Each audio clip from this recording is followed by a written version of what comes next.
এই প্রচন্ড গরমে অথবা বাড়িতে কোনো গেস্ট এলে যদি খাবারের পর একটু কিছু ঠান্ডা বা মিষ্টি জাতীয় কিছু পাওয়া যায় তাহলে তো বেশ ভালোই হয়।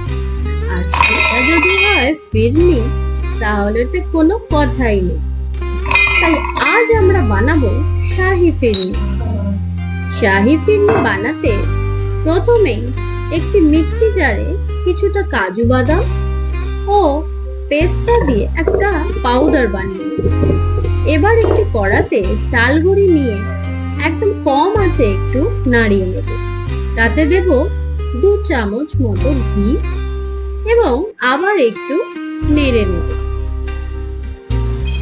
এবার একটি বাটিতে 500 গ্রাম দুধ নিয়ে নিলাম ও তাতে 100 গ্রাম চাল গুঁড়ি ভালো করে মিশিয়ে রেখে দিলাম।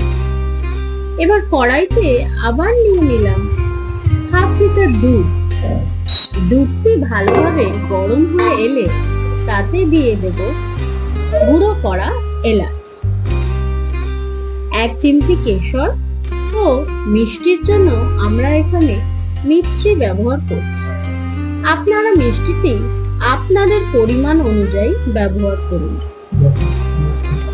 এবার দিয়ে দেব আগে থেকে করে রাখা কাজু ও পেস্তা গুঁড়ো আর খোয়া ক্ষীর দিয়ে কিছুক্ষণ ভালো করে নেড়ে চেড়ে দুধটা একটু ঘন করে নেব।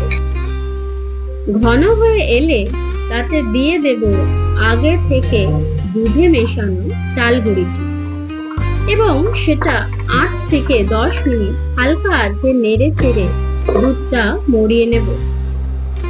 এবার মিশ্রণটি ভালোভাবে গাঢ় হয়ে এলে তাতে একটু গোলাপ জল দিয়ে নামিয়ে নেব এবং ছোট একটা মাটির পাত্রে এই মিশ্রণটি তুলে নিয়ে ফ্রিজে রেখে দেব।